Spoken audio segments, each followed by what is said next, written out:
नया दौर है नई पढ़ाई, सबने पढ़ने की होड़ लगाई। स्मार्ट हो बच्चे, स्मार्ट हो क्लासेस, सबकी यही उम्मीद है भाई, सबकी यही उम्मीद है भाई।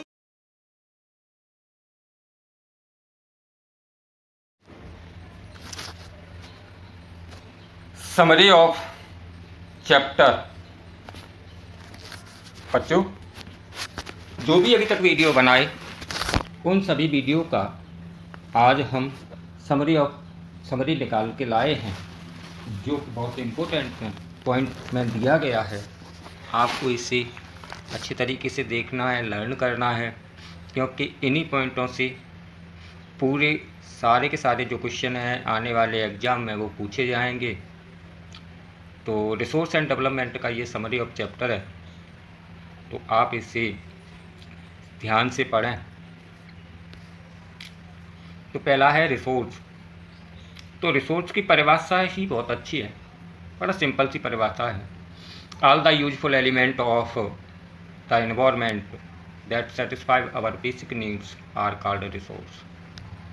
ऑल द यूजफुल यानी सभी उपयोगी, एलिमेंट ऑफ एनवायरनमेंट तो पर्यावरण के सभी उपयोगी चीज़ें, element that satisfy our basic need, जो हमारी ज़रूरतों को पूरा करती हैं, आर कॉल्ड रिसोर्स। वो सभी क्या कहलाती हैं? रिसोर्स कहलाती हैं। Resource can be classified in the following वे। अब रिसोर्सों को हम वर्गीकृत कर सकते हैं। कैसे कर सकते हैं? तो पहला है on the basis of origin. Origin को बोलते हैं उत्पत्ति। तो उत्पत्ति के आधार पर दो टाइप के रिसोर्स होते हैं, बायोटिक और अबायोटिक। अब बायोटिक रिसोर्स कौन से होते हैं वो देख लो। Biotic resource these are obtained from biosphere and have a life such a human beings, flora and fauna, fisheries, livestock etc. तो वे सारे के सारे रिसोर्स जिनके अंदर जीवन होता है, सच एज ह्यूमन बीइंग मानव जीवन, flora and fauna, fisheries, live stock. तो सारे के सारे इनमें पेड़ पौधे भी आते हैं, फिशरीज जीव जंतु आते हैं, जलीय जीव सभी आते हैं। तो ये सारी चीज़ें बायोटिक रिसोर्स बोले जाते हैं। इसके बाद आता है अबायोटिक रिसोर्स। तो अबायोटिक रिसोर्स को कैसे क्लासीफाइड करेंगे? तो इसका बड़ा सिंपल है। रिसोर्स कैसे बोलेंगे? Resource that comprise on the living things such as a rock, minerals, ETC. तो वे रिसोर्स जो सभी अजीवित हैं, नॉन लिविंग थिंग्स हैं। नॉन लिविंग माने जिनके अंदर जीवन नहीं है, वो सारी चीज़ें हैं। तो वो सारी चीज़ें जिनका हम यूज करते हैं अपनी डेली लाइफ में, तो वो रिसोर्स क्या कहलाते हैं? अबायोटिक रिसोर्स कहलाते हैं। तो इसमें उदाहरण में दिया है रॉक, मिनरल्स, ईटीसी। अब है सेकंड वाला, तो ऑन द बेसिस ऑफ एग्जिबिलिटी। तो ऑन द बेसिस का मतलब होता है आधार पर, ऑफ एग्जिबिलिटी का मतलब होता है समसाम्यता माने समानता। तो समसाम्यता के आधार पर रिसोर्स दो प्रकार के होते हैं। यहाँ पे ये मिस्टेक हो गई है। तो पहला होता है रिन्यूएबल और दूसरे के आगे होता है नॉन रिन्यूएबल। यहाँ पे अबायोटिक हो गया, इससे अबायोटिक को हटा के हमें क्या करना है? नॉन रिन्यूएबल करना है। तो अब आगे बढ़ते हैं। तो रिन्यूएबल को समझते हैं कि रिन्यूएबल रिसोर्स क्या होती है। तो वो देखो, the resource which can be reproduced by physical, chemical और mechanical process are known as renewable या replaceable resource. For example solar and wind energy. तो वे सारे रिसोर्स जिनको रिप्रोड्यूस बाय फिजिकल, केमिकल और natural process as non renewable या replaceable resource, for example solar and wind energy. तो ये जो हैं, जो अपने आप खुद पैदा होते हैं, इन्हें कोई बनाता नहीं है। तो सोलर एंड विंड एनर्जी जो ये किससे बनते हैं? प्रकृति से बनते हैं। तो ये सारे कौन से कहलाते हैं? रिन्यूएबल रिसोर्स कहलाते हैं। नॉन रिन्यूएबल रिसोर्स कौन से होते हैं? These are the resources that once use can't be reproduce और replenished, for example fossil fuel minerals like copper and iron. तो वे रिसोर्स जो केवल एक बार यूज होते हैं और इन्हें दोबारा यूज नहीं किया जा सकता। जो चीज़ें, अब समझ लो बड़ी अच्छी सी बात है, जो चीज़ें अपने आप बार बार बनती हैं, खुद ही बनती हैं, वो रिन्यूएबल रिसोर्स होते हैं, और जो चीज़ें एक बार बनकर ख़त्म हो जाती हैं वो नॉन रिन्यूएबल चीज़ें होती हैं। तो ये रिन्यूएबल और नॉन रिन्यूएबल में यही अंतर है। तो नॉन रिन्यूएबल में जैसे फ्यूचर फ्यूल है, जीवाश्म ईंधन है, जीवाश्म ईंधन एक बार जमीन से निकला, कोयला है, कॉल जिसे कॉल बोलते हैं, तो कोयला को भी एक बार यूज करके और फिर क्या होता है, उसका राख हो जाता है। ऐसे ही फ्यूचर फ्यूल है जो एक बार यूज होता है। हाँ, इतना होता है कि जो नॉन रिन्यूएबल रिसोर्स होते हैं ये भी दो टाइप के होते हैं। यहाँ पे मैंने लिखा नहीं है लेकिन मैं बता रहा हूँ आप लोगों को, ये दो टाइप के होते हैं। एक होता है रिसाइकल और दूसरा होता है नॉन रिसाइकल। अगर कोई पूछे रिसाइकल वाले कौन से हैं, तो इसमें दिया है ना, कॉपर है, आयरन है, ये रिसाइकल है, क्योंकि ये एक बार ही बनते हैं और एक बार बनने के बाद में क्या होता है, इन्हें रिसाइकल तो किया जा सकता है। यूज कर लिया, खराब हो गए, दोबारा गला के फिर दोबारा बना दिया इनसे। लेकिन नॉन रिसाइकल वे होते हैं, जैसे कॉल है, कोयला और फ्यूचर फ्यूल, ये तो एक ही बार यूज होते हैं, ये कभी रिसाइकल नहीं होते। तो कैसे बोल सकते हैं, नॉन रिन्यूएबल में दो टाइप के होते हैं। वो कौन से होते हैं, रिसाइकल और नॉन रिसाइकल। तो ये भी आपकी समझ में आ गया होगा। इसके बाद आता है on the basis of ownership. तो ओनरशिप माने होता है मालिकाना हक। तो on the basis of ownership, मालिकाना हक के आधार पर कितने प्रकार के रिसोर्स होते हैं, तो ये चार दिए, इंडिविजुअल, कम्युनिटी, नेशनल और इंटरनेशनल। तो individual, these resource one privately bye individuals. Way resource जो खुद के होते हैं, प्राइवेटली होते हैं और खुद के होते हैं, वे इंडिविजुअल हैं। अब इंडिविजुअल रिसोर्स के उदाहरण देखो, तुम्हारा खुद का घर देख लो, अगर अर्बन में है या गांव में या शहर में, कहीं भी देख लो, तो कहीं भी तुम्हारा घर है, खेत है, खलिहान है, जो तुम्हारे पापा के नाम है, वो सारी चीज़ें कौन से रिसोर्स में कहलाएंगे, इंडिविजुअल रिसोर्स में कहलाएंगे। दूसरा आता है कम्युनिटी। कम्युनिटी माने होता है, वैसे समाज बोलते हैं, सामाजिक रिसोर्स। तो owned resource, community owned resource which are accessible to all member of a community. तो वे रिसोर्स जो पूरे समाज के लिए उपयोग के लिए खुले हुए होते हैं, उपलब्ध होते हैं, वो क्या कहलाते हैं, कम्युनिटी रिसोर्स कहलाते हैं। एक कम्युनिटी रिसोर्स में क्या क्या होता है, कम्युनिटी रिसोर्स में देख लो, पार्क हो गया, प्लेग्राउंड हो गए, धर्मशालाएं हो गई, जो सबके लिए उपयोगी है, चारागाह हो गए, कुएं हो गए, तो इन पर सभी लोग यूज करते हैं, माने समाज का हर वर्ग यूज करे, वे रिसोर्स कौन से कहलाए जाते हैं, कम्युनिटी रिसोर्स। इसके बाद आता है नेशनल रिसोर्स। तो नेशनल रिसोर्स कौन से होते हैं, are resource which are present in the political boundary of a nation up to 12 nautical miles in ocean of the coast. Are resource, वे सभी रिसोर्स जो पॉलिटिकल, एक देश की बाउंड्री, सीमा के अंदर आने वाले वे सभी रिसोर्स नेशनल रिसोर्स कहलाते हैं। अब इसमें बोला जाए कि समुद्र में, तो समुद्र में क्या दिया है, 12 nautical miles.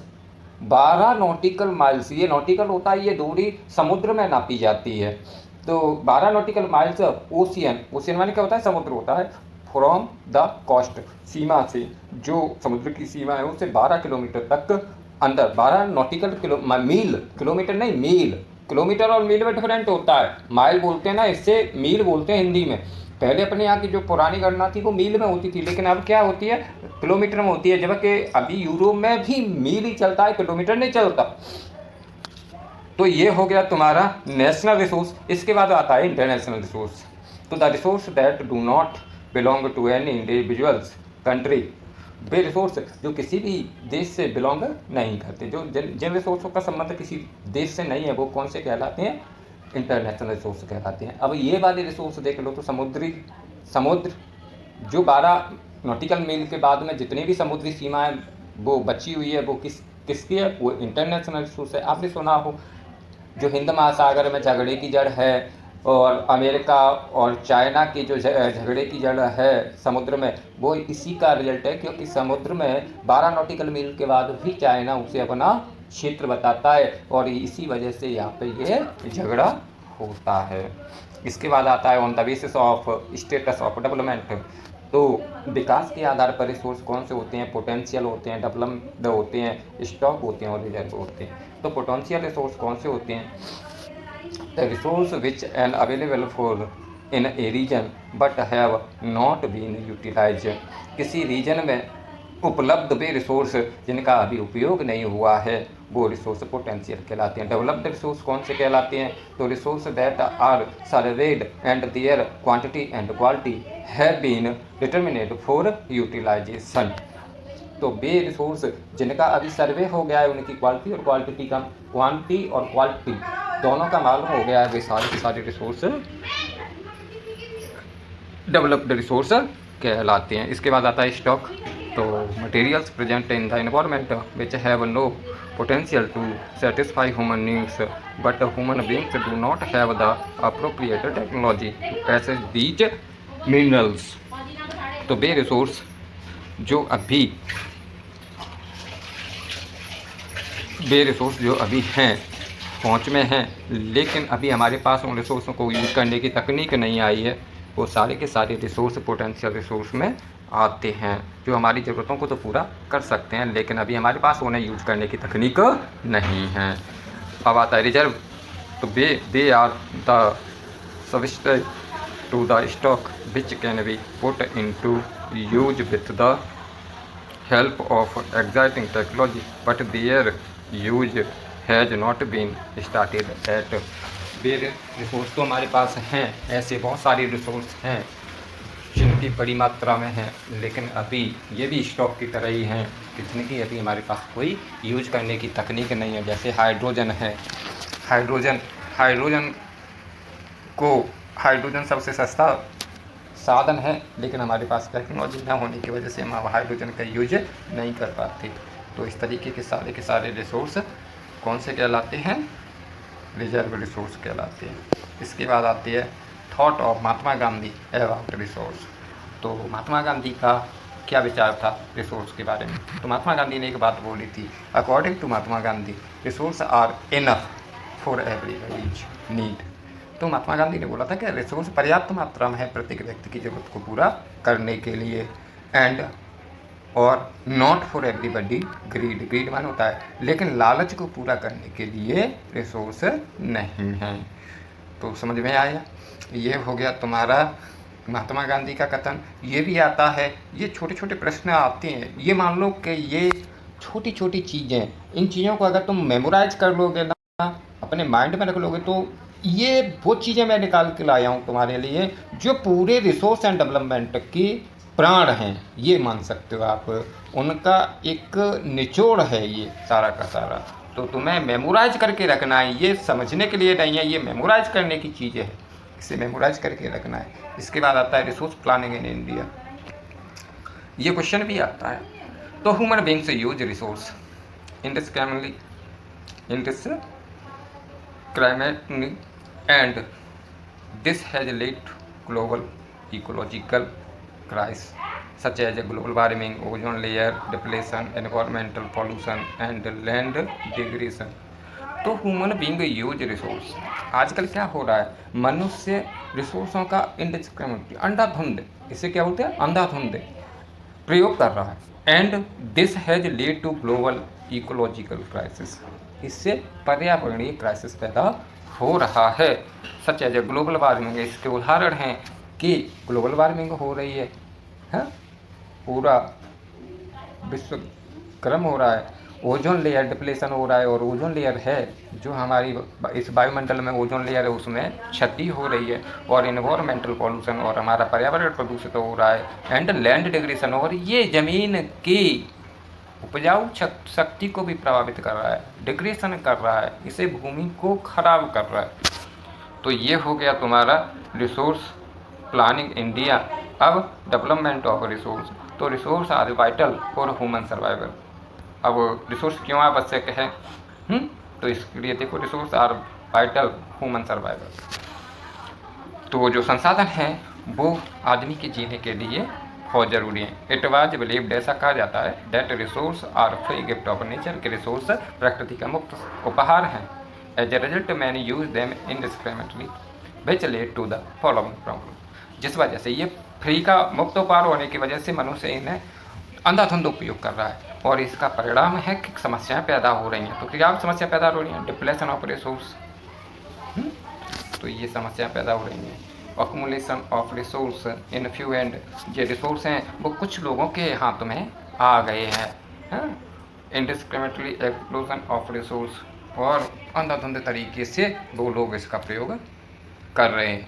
Man made resource, अब आता है कोई पूछे तुमसे कि मैन मेड रिसोर्स कौन से होते हैं, तो कौन से होते हैं? Man made resource are resource that are created human for transform and use the gift of nature from example building, road, vehicles, machinery, equipment.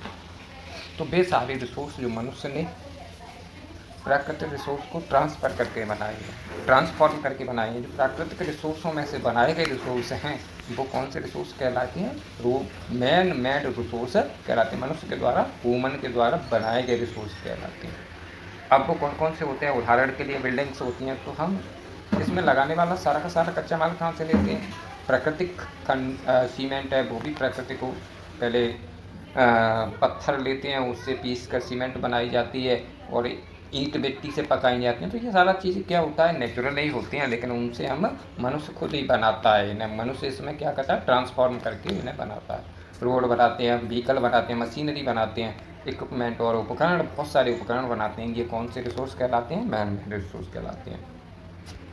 इसके बाद देखो ये मेन पॉइंट है, for sweetened quality of life and global peace it is essential that resource should be distributed equally. ये point है एक अच्छे भविष्य के लिए, ग्लोबल शांति के लिए जो रिसोर्स हैं वो सही तरीके से डिस्ट्रीब्यूट इक्वली, समानता के आधार पर इन्हें बांटा जाना चाहिए। सस्टेनेबल इकोनॉमिक डेवलपमेंट, सतत पोषणीय विकास के लिए means development should take place without damaging of environment and development in the present should not compromise with the need of future generation। तो सतत पोषणीय विकास तभी ज़्यादा सही से होगा जब इन रिसोर्सों का सही तरीके से हम उपयोग करें। और कैसे उपयोग करें? हमारी जो आगे का एम होना चाहिए वो एम कौन सा होना चाहिए? दिया है, should take place without damaging the environment, जिससे हमारे पर्यावरण को क्षति न हो। And development in the present should not compromise with needs of future generation, और वो भविष्य की जनरेशन को ध्यान में रखकर होना चाहिए। ये ऐसा नहीं है कि रिसोर्स तो हैं वो बन नहीं पाए, उससे पहले ही हमने सारे रिसोर्सों को बेच बाच के बराबर कर दिया, अब आगे आने वाली पीढ़ी के लिए क्या होगा? इसके बाद आता है रियो डी जेनेरियो अर्थ समिट 1992। इसको भी अब हम समझे तो इन जून 1992 more than 100 heads of state attend the first international earth summit in Rio de Janeiro, Brazil. तो जून 1992 में मोर देन करीब 100 हेड्स ऑफ स्टेट, 100 देशों के हेड्स यानी मुखिया attendant the first international earth summit, जो पहली इंटरनेशनल अर्थ समिट हुई थी उसमें एकत्रित हुए थे। अब इसमें से बहुत सारे ऑब्जेक्टिव टाइप क्वेश्चन बन सकते हैं। तो पहला तो यही बन सकता है कि फर्स्ट अर्थ समिट कब हुई थी।